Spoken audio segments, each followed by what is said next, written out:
welcome to We Are All Stories, a Doctor Who podcast. I am Tess Green, the founder of Tess G Podcasts. You can find me at tessgpodcast.com or on Twitter and Instagram at Tess G Podcasts.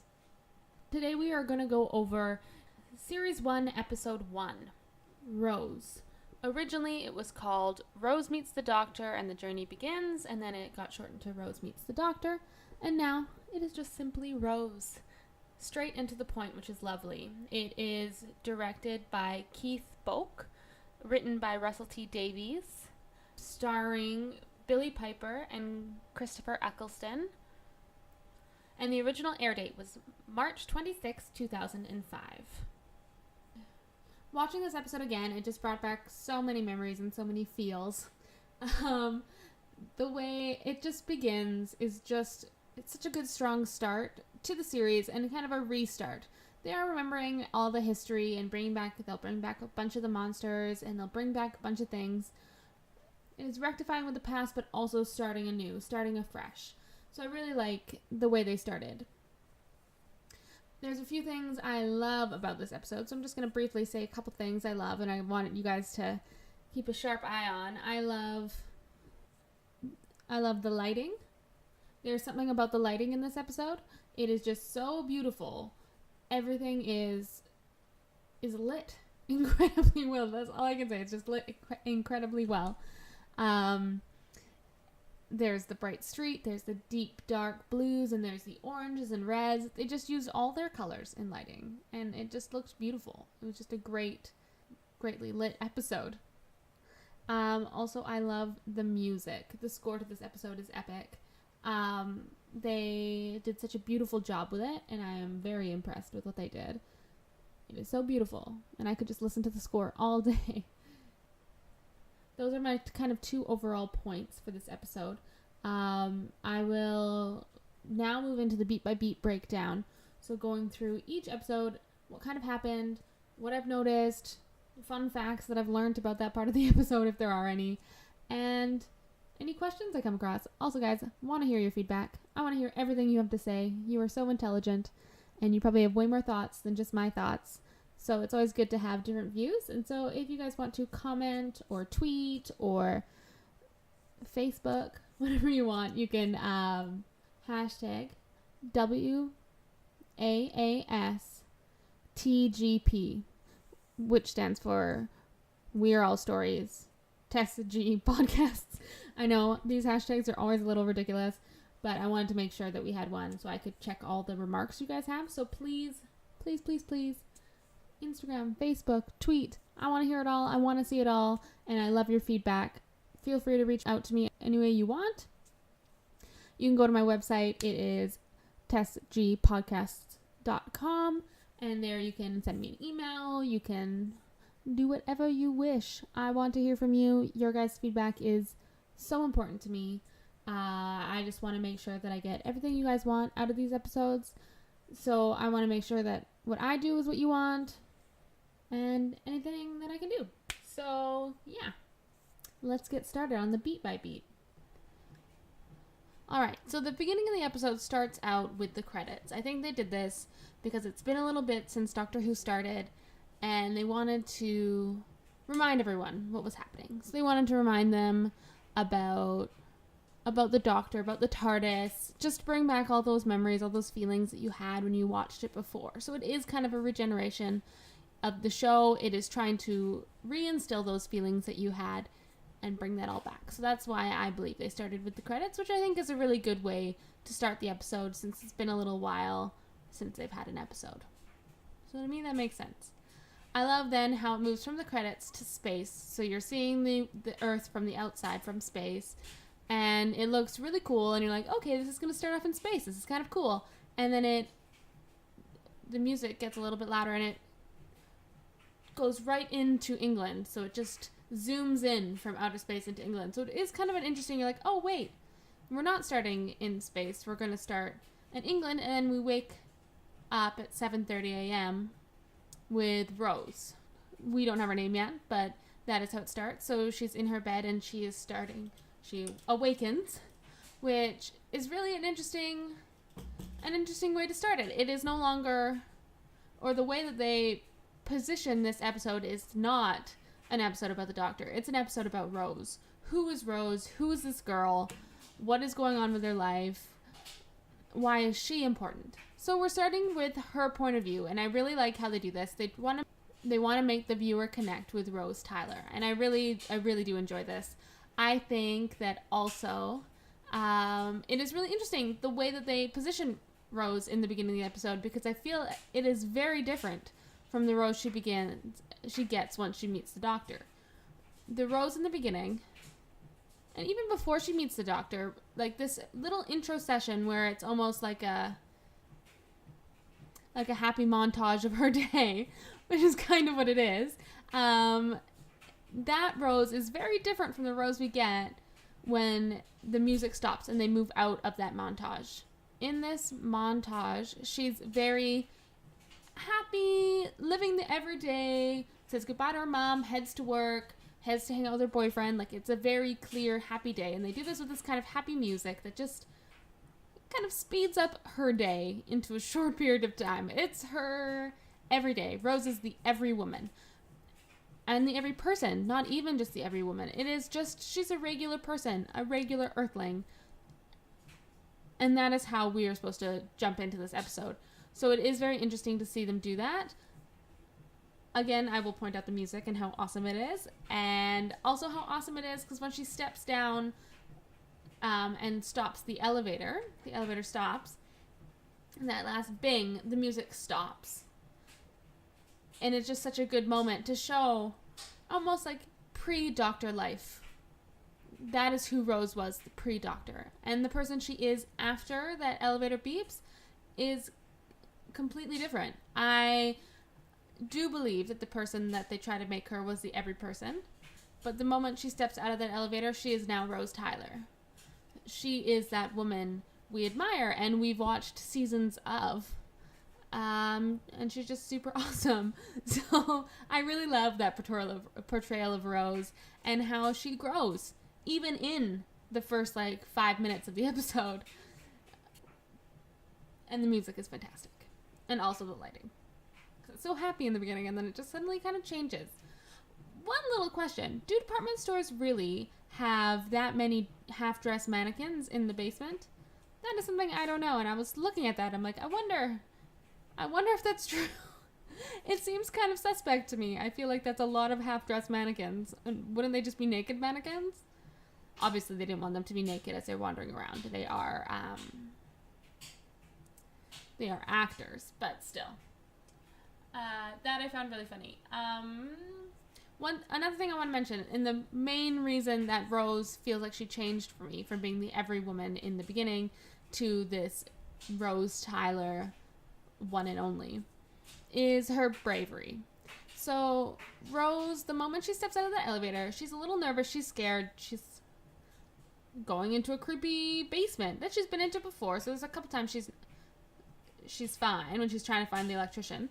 But when she starts to realize in that mannequin room that something isn't right, she's a little terrified, and you can see it in her eyes.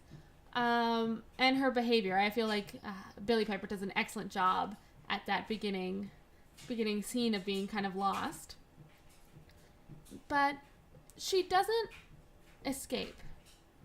That first second where she's still looking for the electrician, she doesn't run back out the door. No. She continues forward, trying to see what the problem is, trying to fix the issue. And that to me is a brave woman. She is so brave in this moment, and she is pushing forward even though it's getting really creepy. And it is creepy down there. It is unequivocally creepy. That is the moment I realized Rose is the brave one, and Rose is not the everyman. She is not the everyman. She's what we want to be. She's this brave, heroic person that everyone should strive for, but she is not the every character, the every man. That is what I got from it anyways. Feel free to lend your ideas if you think something is different, if you don't think she's this brave warrior princess, which I kind of do. I love Rose. She's fantastic. the doctor would say. So that's the first little bit before Rose meets the doctor. She, of course, is terrified and does the thing that everyone would do when they're getting cornered by weird mannequins. She backs up and looks terrified. But she's locked in the room, so obviously her sense of survival isn't completely gone. She's not lost her mind. When the door seems to lock, she runs to the door to see what's happened. She always feels like there's an escape when she's going forward with her bravery. So she's not 100% there yet, but you can see it's innate in her character. She is a brave woman, and that is really awesome, and that's a great role model for everybody. And I love how Rose is this fantastic role model for everybody. That is my mini rant on Rose and her bravery. Yeah. So, next, the doctor. One word he says to her, run. Oh, how perfect is that? But, like, he is fantastic. And I love their first interaction. He says one word, he grabs her hand, and they run. And somehow in that interaction, you feel the partnership. Nothing has happened. They don't know each other. He doesn't know her name. She's just a random human he's going to save. That's exactly what's happened. She's just some random human. And I feel like the fact that they held hands, and even though he grabbed her hand and pulled her, that she's kind of kept up with him. It wasn't him pulling her out and her being immobile. They were a team in that moment. They had a sense of partnership. And I feel like that is really important in the Dr. Rose relationship. He isn't better than her. He has different sets of skills than her, but he's not better than her, and he knows it, she knows it. Maybe not in this moment, but it will become pretty clear that she is a valuable part of the team, and I do love that. I also love how he kind of just tells her, he's like, okay, I'm gonna go blow this place up.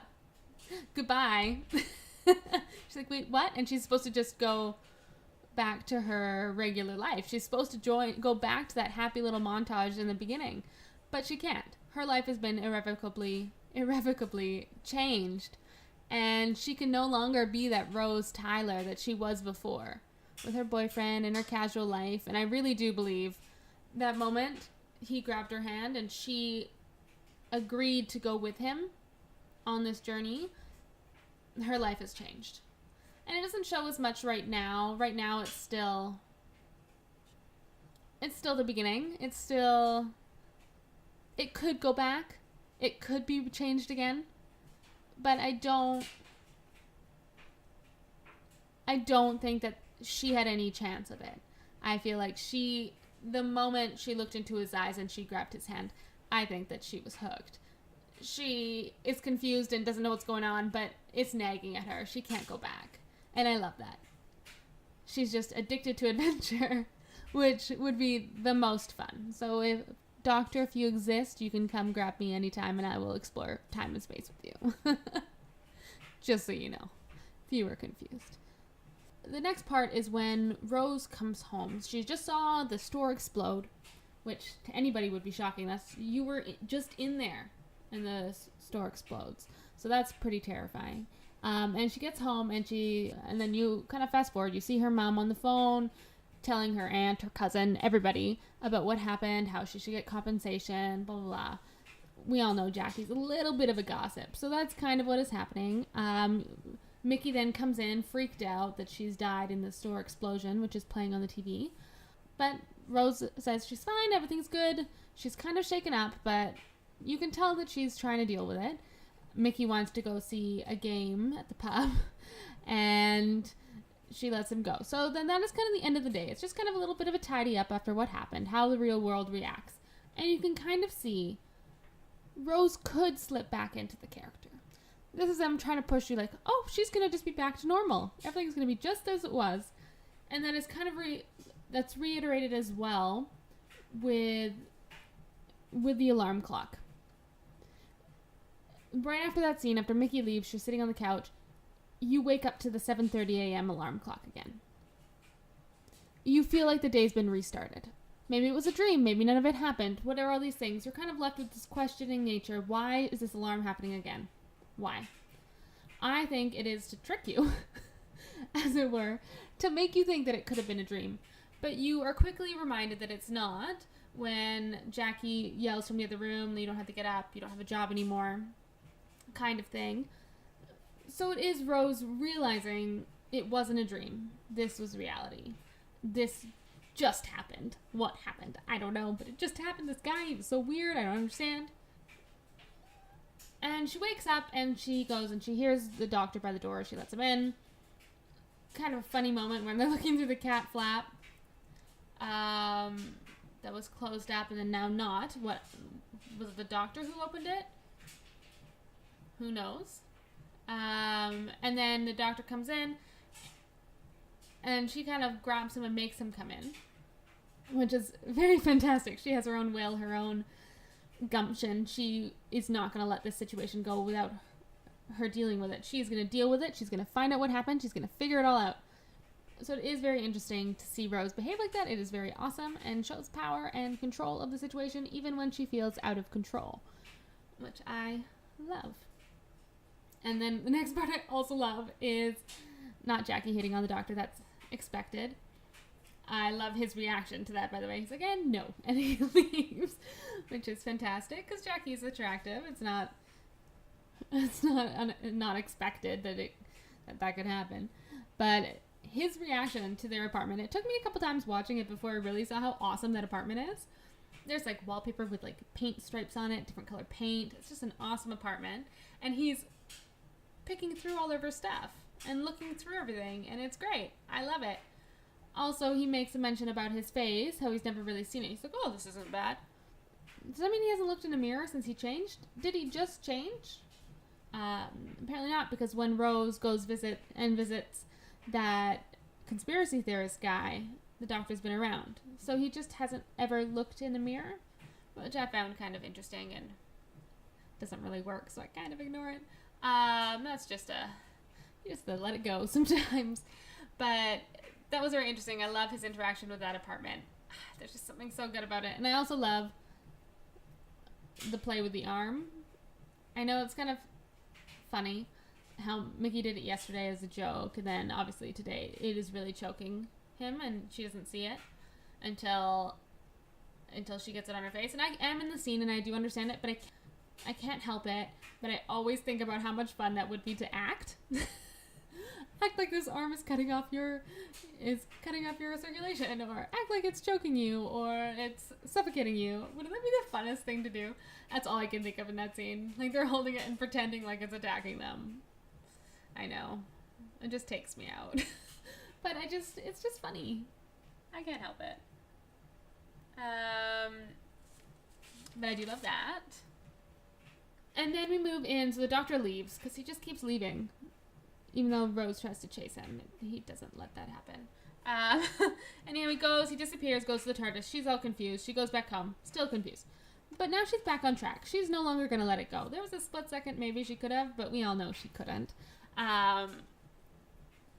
Where now she is with Mickey. She goes to his apartment. She checks on his computer using Google, like we would use Google if something came up.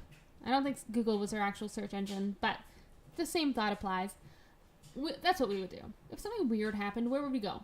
We would go to Google. So I felt like that was very appropriate. That was very much what we would do in that situation, and I loved it.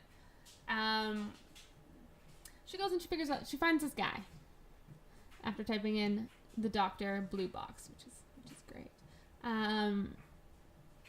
She finds this guy, and he is a conspiracy theorist, and he is kind of crazy and psycho, and I love the dichotomy between his street, the regular suburban street, and his shed, as it were. Also, his family's hilarious. Another one of your quackers is here, or crazies, or whatever he says. It's so funny. But I like how the lighting in this scene. The street is so happy. You look at the street, you see Mickey's yellow bug. You see this overexposed street. It's so bright. It's so happy. It's so picturesque.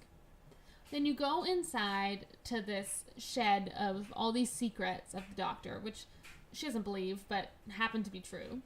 And it looks so suspect. It's so dark and gloomy and blue and creepy. Like, it's like, oh, I don't know if I trust that. When it's funny because she's in a situation of safety. She is safe. It is Mickey who is in danger. And it's funny to see how they did that, how they kind of swapped away how you would feel, because the street seems safe. It seems fine. It's happy. It's sunshiny. But in reality, it's the street that's unsafe and the shed that is safe. So it's a very interesting play on that. I really enjoyed that. So many funny things. I like how he doesn't ever change his jacket. The doctor, I know that he doesn't change costume very often, but still very funny. He's like in every one of the guys' photos in the same jacket, even that sketch. I don't know. It was funny. A little LOL moment. Also, another point out, the CG from 2005 was hilarious. When the garbage can sucks in Mickey is so funny. And then it burps. Oh, CG. That's all I can say. Now we go to the pizza parlor with Mickey. And one thing I gotta say about Rose is I love Rose, love her to death. She's been dating this guy for a while. And if they weren't dating the whole time, they'd been friends forever. You can just tell by the way they interact with each other. They've known each other forever. How does she not know he's made out of plastic? I watched it again and it wasn't as obvious. It used to feel like it was so obvious.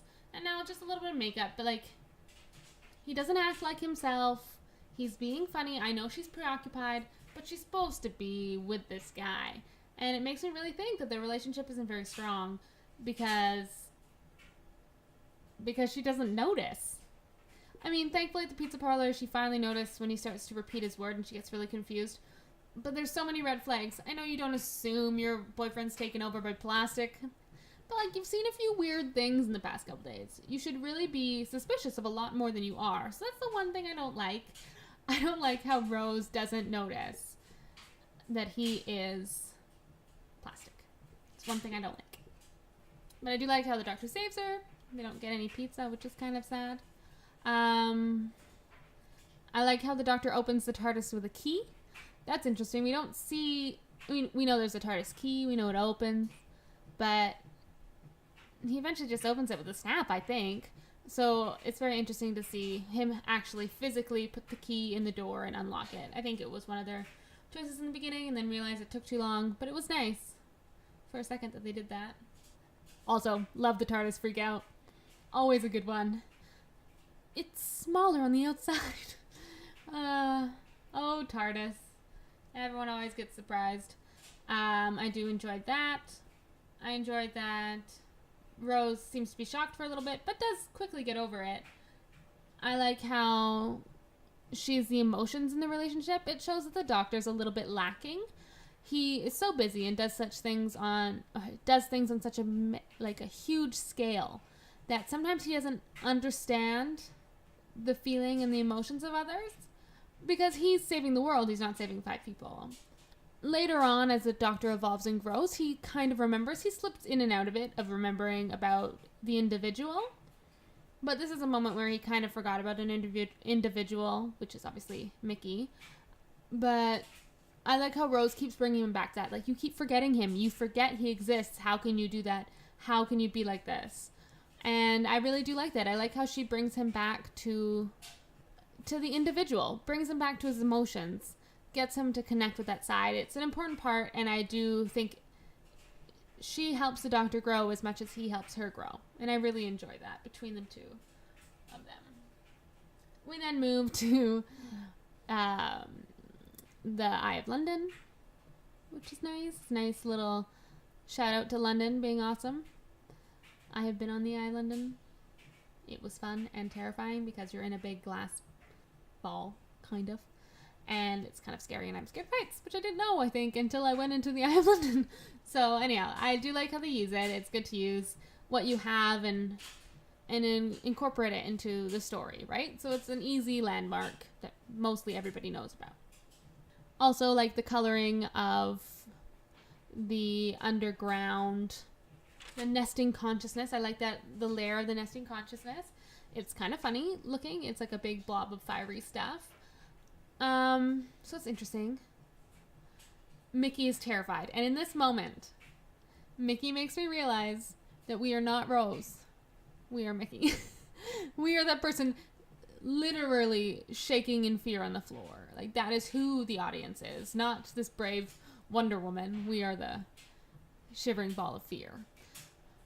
Also, I do wonder if it's a little bit too much, if he's too scared. I mean, it's a scary kind of moment. He was taken away. He was swallowed by a garbage can. I get it. It's scary. But, like, pull yourself together a little bit.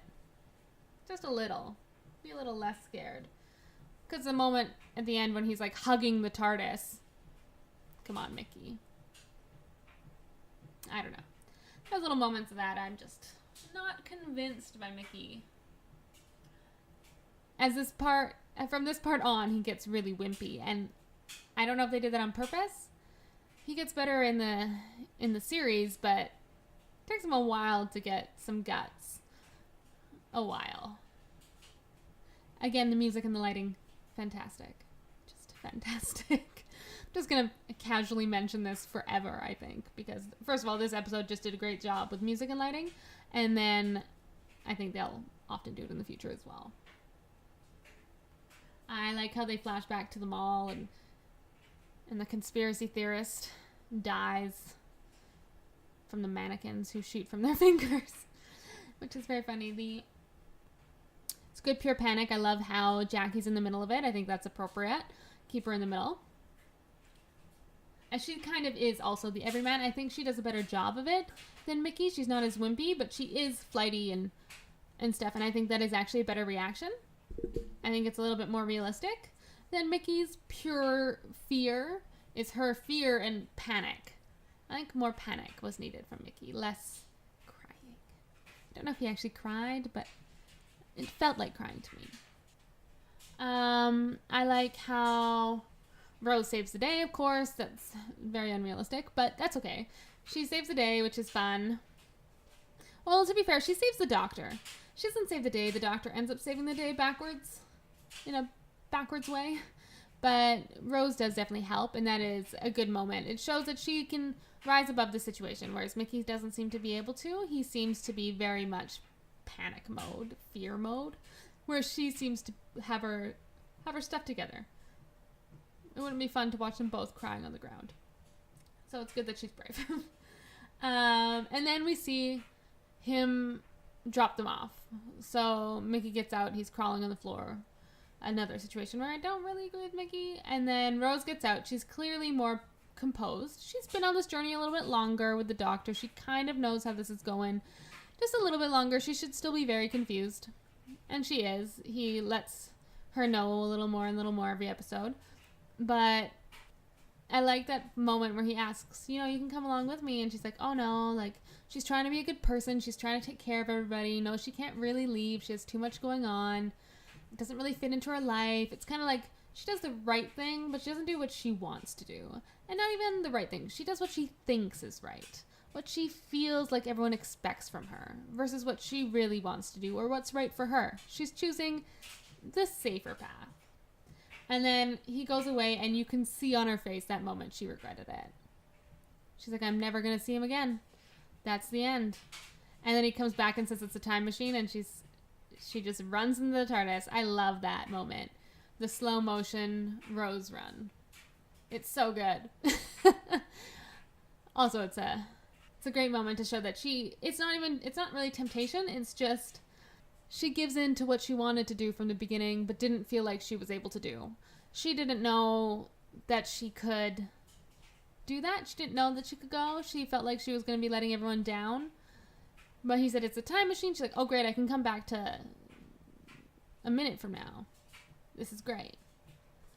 I don't have to leave them forever, but I can still do what I want to do. So I'm not shirking my responsibilities. I'm still being responsible. I'm just also being me and exploring this new part of me that I didn't know existed. So I do love that. It's her journey of self-discovery, and I think it's really appropriate that she has those moments, and she really embraces herself, I think, in that last minute when she lets it go and follows her heart. I think that's a perfect moment of following her heart. Yeah, I love it. I love that slow motion run. I love that coming back, sticking his head out the window and saying, or the door, and saying, it's also a time machine. Or did I mention it was a time machine? And she's like, just runs. Slow motion Rose. Running. And if you had any question, guys, I'm miming running. Right now on this chair. Also kind of ridiculous. So that's how the episode ended. Rose running off, and then we get a little preview of next episode. But before we jump into that, one thing I want to mention is how little I just talked about the Doctor. It's very interesting because they don't center the episode around him. It is very clearly centered around Rose and her journey. Like looking through the experience through the eyes of a companion, not the Doctor. And I really do enjoy that. I enjoy that the Doctor isn't the main focus of the episode. How we emote so greatly with Rose and we don't follow him as much. He's still a stranger to us. We don't know this Doctor. This, of course, will change as the episodes go on, but I feel like that was a really great start to the season. A really great way to begin the Doctor, to start him. And I do enjoy that. I'm going to do this fun little thing at the end of every episode, because I've just now decided that I'm going to do that, where I say my favorite couple things and my least favorite couple things from each episode. So, my favorite moment of this episode would be when the Doctor walks into Rose's apartment and looks around and snoops her apartment. I think that's such a random moment, but it just shows how real the Doctor is, how real Rose is, and how she has a life outside of him. Well, at least up until that moment, and I do enjoy that. I also do love the slow motion running at the end. Maybe it's a tie for both. My least favorite moment. Well, I guess that'd be the Rose and Mickey at the pizza parlor. I don't love how she doesn't recognize him, and also the CG from 2005 when he gets the cork in the head and it pops out of his mouth. I don't know. I didn't love that scene. That's probably one of my least favorite. And my favorite character from this episode. Well, I know it's like an easy one, but I'm going to say Rose. She was the one who grew the most in this episode and had the most interesting timeline, I guess. Like, she grew. She had a history before this episode. We don't know what it was, but I enjoyed that. I enjoyed that her life did not begin at the beginning of this episode. It was before. She had a life, and now she's going to have a life, and it's going to be different with the Doctor. I do love that. Feel free to post your favorite parts and your favorite moment, your least favorite moment, and your favorite character from this episode. So, just because then, feedback's fun. And then I have some discussion questions for you guys. How did you feel about Mickey this episode? Did you find him how I found him, like a little too wimpy? Or did you connect with him and think he was human like us? Like more of the everyman because of his lack of strength, I guess? Let me know. Also, do you think Rose could have stayed home? Do you think there was a possibility that she wouldn't run after the Doctor? Just learning who she was through the episode. Do you think that that's possible? And if so, what would her life have been like? What do you guys think? I feel like that'd be a really good fan fiction. If I read fan fiction. I'm just kidding. Of course I have. Also, what do you think of Rose and Mickey? Do you believe their relationship? I lean towards thinking that they're more friends than boyfriend and girlfriend, just from the reaction, or a very young boyfriend-girlfriend, like high school, where it's not as deep, it's not as romantic, it's very light, like friendshipy, like they hold hands. That's basically the feeling I got from them, but let me know what you think of their relationship. Of course, this is just the first episode, so we will see their relationship grow and evolve, so yeah. That brings us to the end of this lovely podcast for this week. Thank you guys so much for tuning in. I really appreciate it. I hope you guys got something from this episode. And next week, I will be posting another episode, and it is Series 1, Episode 2, The End of the World. So that'll be fun when Rose goes to the future and sees the end of the world. That'll be a good experience, I think, and a fun episode to talk about. There's so many characters, so much fun in that episode. I just want to remind you guys to please comment, tweet, Facebook, Instagram, at Tess G Podcasts, or you can hashtag WAASTGP. Again, WAASTGP, which stands for We Are All Stories Tess G Podcasts. Just so you guys know, weird hashtag, but it'll be great. Anything you hashtag with that, I will read, and I will try to bring some comments to the next episode. So it'll be a little bit of fun with that. Also, please rate me. Your ratings mean so much to me. So if you could just go on to Apple Podcasts and just give me a little rating on iTunes there, I would really appreciate it. Yeah, so just please rate me. Again, I am Tess G Podcasts, and this is We're All Stories, a Doctor Who podcast. Thank you guys so much for tuning in. Ciao for now.